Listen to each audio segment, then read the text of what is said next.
What's up? Hey, how's everybody doing? So I want to talk about Deegan, one of my favorite topics. And I'm really tired of the mainstream moto-controlled media trying to discredit him. You know, Wygant called him cartoonish. Mathis has been attacking him forever. But I'm going to get into all that and a whole lot more in this episode.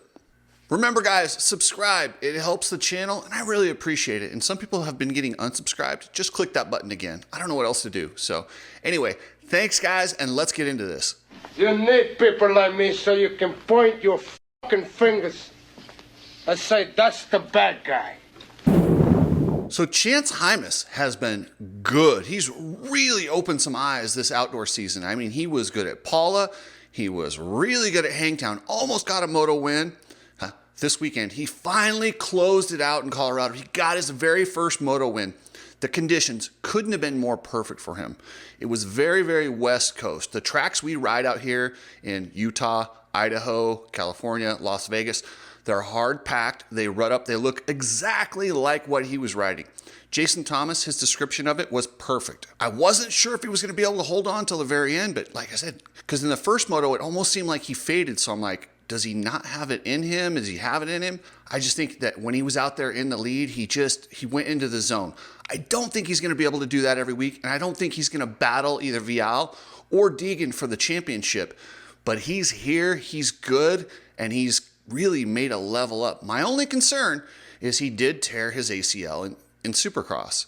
The one that he had fixed, I believe, is what they were saying. I don't know. Is he going to have to get that thing fixed in the off season? Is that going to set him back again? Is he going to ride with no ACL? Because if he were to take the time to get that ACL fixed, it's going to really eliminate or stifle all this progress that he's already made. And I don't know what it is about Chance Hymas. Everybody seems to love him. Everybody I've talked to that knows him, his family, nobody has a negative word to say about Chance Hymas. But for some reason, he bugs me. Maybe it's me. I don't know. You guys tell me. Do his interviews annoy you? I don't know what it is about Chance Hymas, but I can't seem to get on board with him. I love what he's doing. I love where he's from. Like I said, great family. I've never heard anything negative about him, but his interviews just rub me wrong. I don't know if they feel fake or I don't know what it is about them. Something about his interviews drives me nuts. Speaking of personalities, we've got our industry-controlled media that all follow the same narrative, this kind of dictated by Racer X and Pulp and all these people on the same payroll. And they have been really attacking Deegan. And I have a theory as to why they're attacking Deegan and calling him cartoonish, scripted, fake, pro wrestling. It's because he's the first rider who's come along. All these media outlets just clamor. They love for these guys to have them on and do interviews and build their brand. This is the first rider who's come along who doesn't need them at all. He's above them. He's got a bigger platform by himself. He helps them. They don't help him. And it's a weird narrative, and it has these guys uncomfortable. They don't know how to handle it. He scares them. He scares the industry because he doesn't have to follow their narratives. He can do whatever he wants. He's completely untethered. And they're terrified. So I think that's where this whole scripted, Brian's telling him what to do. Because when I see his interviews, I don't see a guy completely up there spitting wrestling terms or making stuff up. He's probably amplifying his personality just a little bit. He's playing a little bit to that Metal Militia personality. But if you look at the way he rides, that's how he rides. I don't think that's very far off of what he is as a person. And then you look at Tom Vialle, very calculated. That's his personality. When he talks, he's very calculated. I love authentic people. Both of those guys to me feel very authentic. And Deegan talking about the move that Tom Vialle made on him, calling it cute. I'm sorry. That's one of the all-time best insults, and it was so subtle, calling his move cute. What a great insult. Oh yeah, that was a cute move he put on me. And it was kind of a cute move because Tom Vialle is not an aggressive type rider. He's French. He couldn't be more French. He goes in there and he rides hard, but Deegan goes in there with 100% commitment. And he will take him out if he needs to. That's just who Deegan is. And these guys better be careful. Deegan, that's 3 in a row, and he is slowly creeping away with this championship. This kid has endurance. He's got aggression. He's got starts. He's got everything you need. And I mean, his durability, that helicopter crash he did at Hangtown to walk away from that no problem. This kid is clearly the favorite to win this championship, and I don't see anyone catching him anytime soon. Tom Vialle is going to get up there and make it interesting, but I don't see him really beating Hayden straight up anywhere other than Southwick. And I want Hayden to just continue to be who he is, say whatever he wants on that podium, because he's the guy that is above the industry. He's above the controlled marketing machine that they have, and it terrifies them. So stay with that. Whole industry controlled media has held us to a certain level for so long. For him to break the mold and just do things however he wants to do them. If he wants to grab the American flag with no shirt, yes, do it. If he wants to get up there and swear, if he wants to get up there and call people cute, good for him. But then he was very impressed with Chance Hymas, and he gave him some really kind words at the end of that race. That to me feels very authentic. He's like, dang, the kid rode really good, and he said kind words. I don't think he's always going to say kind words. I think Deegan is one of those. Some competitors want to despise their competition. That's how they develop motivation. Mike Kudrowski was like that.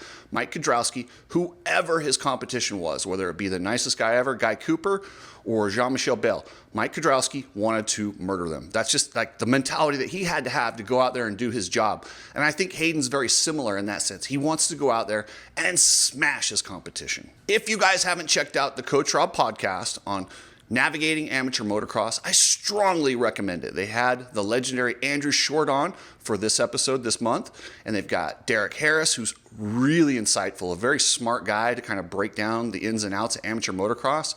Definitely head over to the Coach Rob podcast, give it a listen, give it a subscribe. And with Father's Day coming up, hit up Epic Garage Designs. Get your dad a floor. If you've got a 2-car garage, there's a Father's Day special, $2,100. Make your garage look like a complete showroom for inexpensive. It's easy to clean.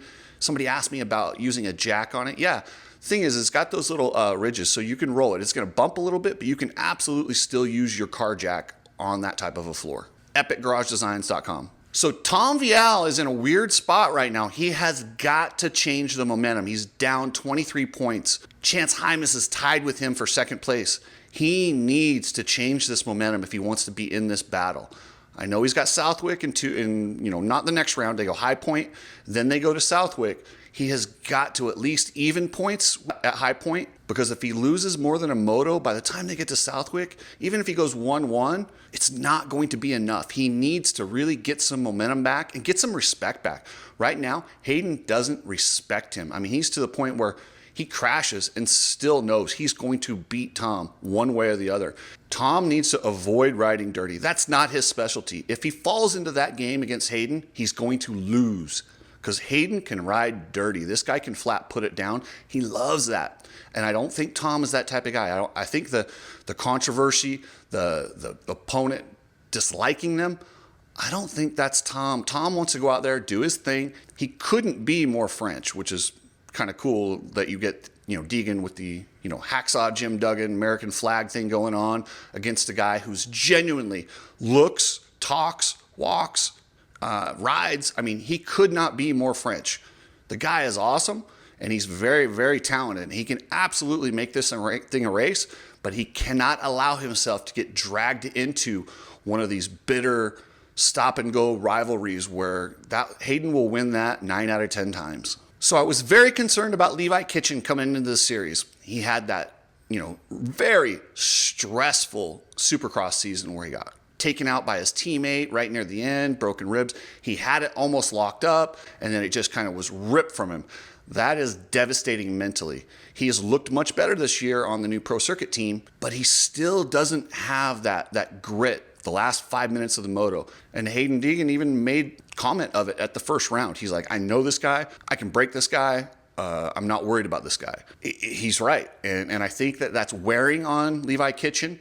I thought he would do better in Colorado than he did. He looked fast. He's got the technique. But it just comes down to he looks fatigued to me. He looks like a guy who doesn't have that extra 3% that Vialle, Deegan, and Hymas have. He just doesn't quite there. He's going to be there on the podium. He may even get some more moto wins, but I don't look for Levi to really be in the battle for the championship this year. He'll be back in it, and he'll be, ready to go when they hit Super Motocross or next year's Supercross. It's so hard once you get into that physical hole. Like what these guys do every weekend, they're going 30 minutes plus 2 laps. I mean, you're talking 34 minutes. They're traveling.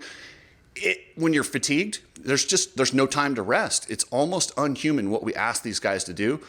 And when you start in a hole like it looks like Levi is, it's almost impossible to dig your way out of it. Hey guys, if you want to throw away your X brand goggles, get yourself some Ride Strap goggles. Also, they have the cool shirts, the red pill shirts. They got all sorts of cool stuff. Hit up ridestrap.com. And if you're shipping anything, use Precision Transport. Precision Transport is a trucking company that emphasizes customer service and reasonable pricing. A lot of you guys have already used them. I appreciate it. They appreciate it. And yeah, hit them up, pretransport.com. So Ty Masterpool, I expected a lot out of him going to Colorado. That's where he had that great breakout ride on the 450 last year, where he was just giving the factory riders fits. He was down in the first turn, got all the way up.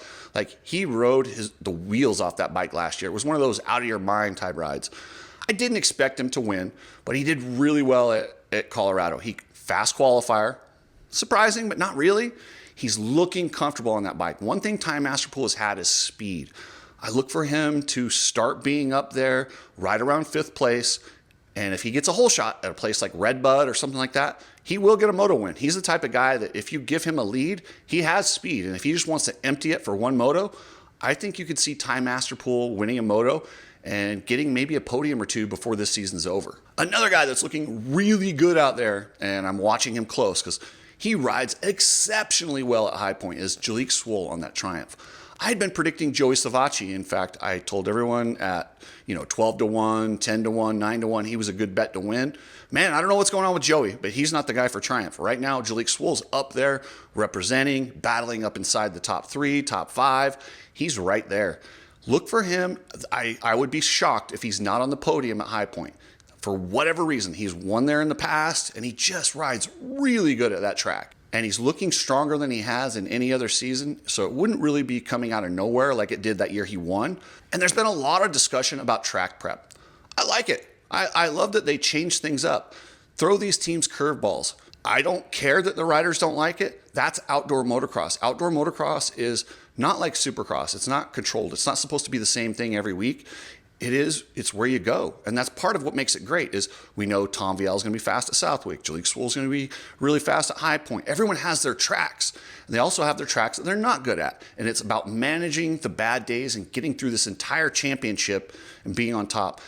And I love when they don't get to run those stupid paddle tires. Those paddle tires promote ripped up tracks. They get ruts that are just makes it like a cross country race. Guys can't pull up really close on one another because the roost is just unbearable with those paddle tires. I've said this before. I'll say it again. You guys all know I think the knobby size should be limited because I think it would make for better racing. The tracks would hold up better, and it really wouldn't change much except for better racing. All right, guys, that's it for the 250 wrap up today. Look for the gambling podcast on Thursday or Friday when we get the odds from BetOnline. And if you go create your account, use betonline.ag, use the link in the description here. I would really appreciate it. There are restrictions. See the notes for the details. And thanks, guys. I will catch you later.